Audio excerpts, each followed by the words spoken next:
Robert Courts. It's a pleasure to serve under your chairmanship. May I also congratulate the honourable gentleman for securing this debate, which is one that is timely and extremely important. It's one that means a great deal to me personally too. I'm a lifelong conservationist, particularly interested in birds, and which is one that no more intervention. Systems that can be adopted by the rest of the world. Thank you. In an attempt to get everybody in, time limit now reduced to 4 minutes and no more interventions, please. Robert Courts. It's a pleasure to serve under your chairmanship. May I also congratulate the honourable gentleman for securing this debate, which is one that is timely and extremely important. It's one that means a great deal to me personally too. I'm a lifelong conservationist, particularly interested in birds and marine life. I'm a member of my local wildlife trust, and with particular relevance to this debate, Sir Edward, I'm a member of the Maritime Conservation Society, and I am a diver. So I'm not only particularly interested in the things that we have been discussing today, but I have seen with my own eyes the beauty of the oceans, and also have a very real personal interest in ensuring that they are clean and fit for us and for future generations. But I think the interest in the oceans and in our environment and in keeping them clean and pristine goes way beyond those who simply use them for recreation. The Blue Planet programme has, of course, been referred to, and I think there's something that is very intrinsic in all of us, that we have an affinity for the natural world, but particularly for the oceans. And it may be that we think of the Apollo programme photographs from space, where we see the blue marble floating in space, and that it's intrinsic with our feeling of the natural world, that the oceans and our part of them are all wrapped up together.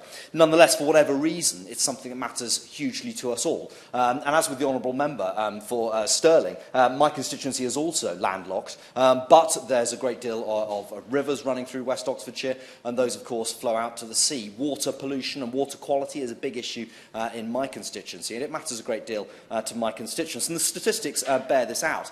12 million tonnes discarded last year, 80% of which was lost on land in rivers like those flowing through West Oxfordshire and ending up in the sea. Only 57% collected for recycling, although again in West Oxfordshire relatively high recycling rates, one of the highest in the country, but more must be done. This is something we simply must put a stop to. We must work to eradicate plastics in our oceans for all of our sakes in the years to come. Now, a lot's been done. I welcome everything the government's been done. I think they've taken great strides already, particularly under the current Secretary of State, where things have really become turbocharged.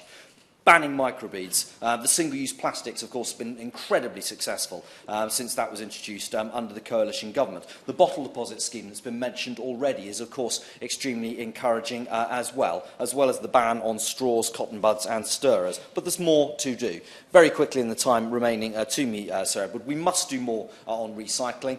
It's also something that we must introduce in people's education. There's very much a point of personal choice here. We've all had that battle of conscience and convenience, where we go to buy a coffee and we wish we didn't have to use the disposable cup, or we buy a bottle of water and wish we didn't have to use the plastic bottle, but we do. And that's why the Sky Ocean Rescue campaign was so significant, because those water canisters we can all start using, and it gets you into the habit of using them every time you go to buy a bottle. And again, the government, in its 25-year environment plan, is consulting upon using free water fountains, so that wherever you happen to be in the country, you have a canister and you can fill it up for free without having to buy water and the byproduct of it, the plastic, that you don't wish. We must simply, in addition, reduce the amount of packaging we use.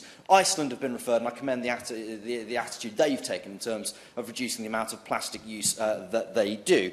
In addition, I echo everything that's been said in working with industry. There's a real role for producers here. There are some excellent innovators out there who are looking ways at finding better kinds of plastics, or reducing and reusing plastic altogether, perhaps using biodegradable materials instead, where plastics are unavoidable. Sir Edward, I'll just finish off by saying the UK is leading the world.